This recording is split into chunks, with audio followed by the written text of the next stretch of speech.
Hi, good evening. ఏంటి ఇంత చీకట్లో ఎక్కడికి వెళ్తుంది అనుకుంటున్నారా?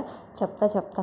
నిన్న పిక్నిక్కి వెళ్ళారు కదా పిల్లలు, ఇంకా వాళ్ళనైతే తీసుకురావడానికి వెళ్తున్నాను అనమాట. మాకు మెసేజ్ పెడతారు, అంటే మేము స్టార్ట్ అయ్యాము, ఈ టైం వరకు అరైవ్ అవ్వచ్చు అని చెప్తారు. ఇంకా ట్రాఫిక్ని బట్టి వాళ్ళు మనకు అప్డేట్ చేస్తూ ఉంటారు.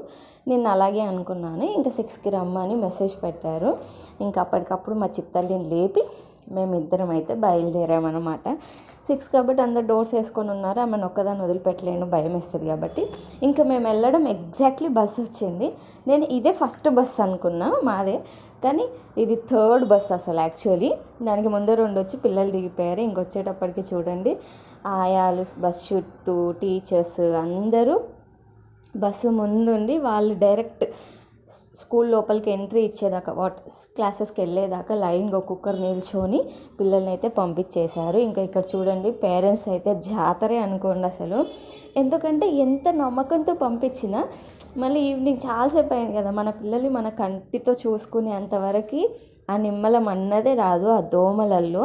ఇంకా మా చిత్తలకైతే ఒక పక్క దోమలు కొడుతుంటే ఇంకో పక్క కొడుతుంటే ఇంక ఇలా అవ్వదని చెప్పి మంచిగా చున్నీ అయితే ర్యాప్ చేశాను. కానీ దాన్ని చాలాసేపు ఉంచుకోలేదన్నమాట. మమ్మీ తీసేయి, ఊడిపోయిందంటే ఇంకా తీసేసి సరే అని చెప్పి ఇంకా వాళ్ళ అన్నయ్య వెళ్తున్నాడమ్ము అంటే ఎత్తుకోమంటే ఇంక ఎత్తుకొని చూపిస్తున్నాను అనమాట. స్టెప్స్ పైన వెళ్తూ ఉన్నాడు. అమ్మ చూడండి ఎంత హ్యాపీగా ఫీల్ అవుతుందో, ఒక రెడ్ బ్యాగ్ చిన్నోడు అని. ఇంకా ఎప్పుడు అయితే గ్రౌండ్లోకి ఒక్కొక్కరికి అప్పచెప్పేవాళ్ళు, కానీ క్రౌడ్ ఎక్కువ ఉండడంతో క్లాసెస్లో పెట్టి, ఎవరి సెక్షన్ వాళ్ళ క్లాస్లో పెట్టి ఇంకా పేరెంట్స్ని వెళ్ళి కలెక్ట్ చేసుకోమన్నారనమాట. ఇంక ఇక్కడైతే మా చిన్నోడిని అయితే కలెక్ట్ చేసుకున్నాను ఫస్ట్, గ్రౌండ్ ఫ్లోర్ కాబట్టి. ఇంకా తర్వాత సెకండ్ ఫ్లోర్కి వెళ్ళి మా పెద్దోడిని అయితే కలెక్ట్ చేసుకున్నాను అనమాట. ఈ వీడియో మీకు ఎలా అనిపించింది అనేది కామెంట్ చేయండి. వీడియో నచ్చితే లైక్.